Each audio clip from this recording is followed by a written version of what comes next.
Bonsoir. Les informations en bref pour ce vendredi 10 juillet.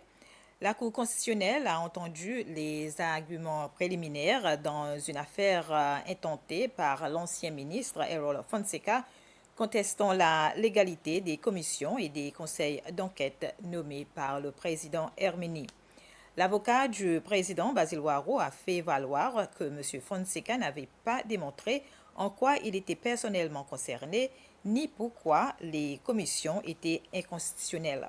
En réponse, l'avocat de M. Fonseca, Anthony Derjac, a indiqué que 4 des 5 enquêtes portaient directement sur les domaines supervisés par M. Fonseca lorsqu'il était ministre et a soutenu que les commissions faisaient double emploi avec les institutions juridiques existantes.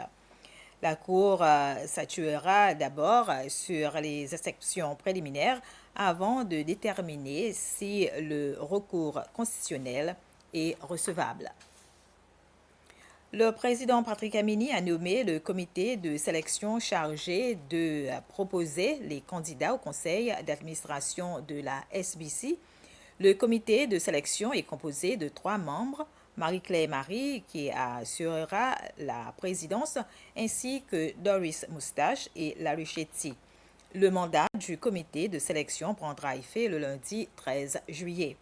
Il devra identifier 7 candidats qui seront soumis au président Hermini et celui-ci en désignera 4 pour siéger au conseil d'administration de la SBC. L'Association des médias, l'Assemblée nationale, la plateforme de la société civile et le Conseil interreligieux des Seychelles désignent chacun un représentant au sein du conseil d'administration de la SBC. Un représentant du personnel de la SBC y siégera également. Une délégation conduite par la ministre de l'Environnement, du Climat, de l'Énergie et des Ressources naturelles, Marie-Mé Jérémy, s'est rendue cette semaine sur le site de la nouvelle installation photovoltaïque flottante dans le lagon de Providence. Ce projet de 5,8 MW a débuté par la pose de bouées dans le lagon pour délimiter l'emplacement des installations. L'installation des panneaux solaires a, quant à elle, commencé en juin. Le projet a débuté par l'installation des structures flottantes destinées à supporter les panneaux solaires. Depuis le mois de juin, les travaux d'installation des quelques 10 000 panneaux photovoltaïques ont commencé. Les travaux mécaniques sont actuellement réalisés à environ 10%. Le secrétaire principal à l'énergie et aux affaires climatiques, Tony Imadoua, a indiqué que la centrale devrait entrer en exploitation commerciale en décembre, après un retard dû notamment aux perturbations de la chaîne d'approvisionnement provoquées par le conflit entre l'Iran et les États-Unis.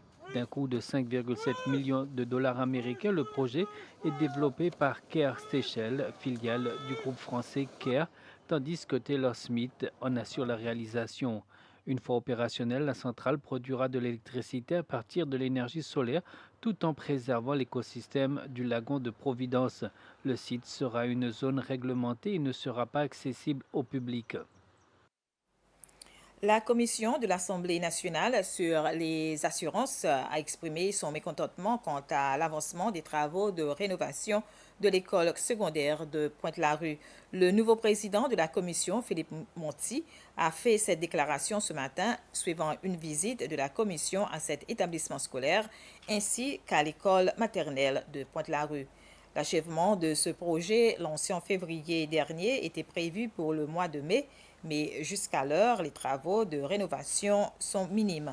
Le projet a coûté 2,1 millions de roupies au gouvernement. Et le ministère de la Santé a rendu hommage aujourd'hui au dévouement des techniciens en urgence médicale qui travaillent au ministère. Hommage rendu alors que les Seychelles célèbrent le 25e anniversaire de la création de ce service d'urgence médicale. Au total, 29 techniciens en urgence médicale ont reçu des certificats. La cérémonie s'est tenue dans la salle des conférences du centre de diagnostic chez Khalifa, situé à l'hôpital des Seychelles. C'était les informations. Bref, merci de votre attention.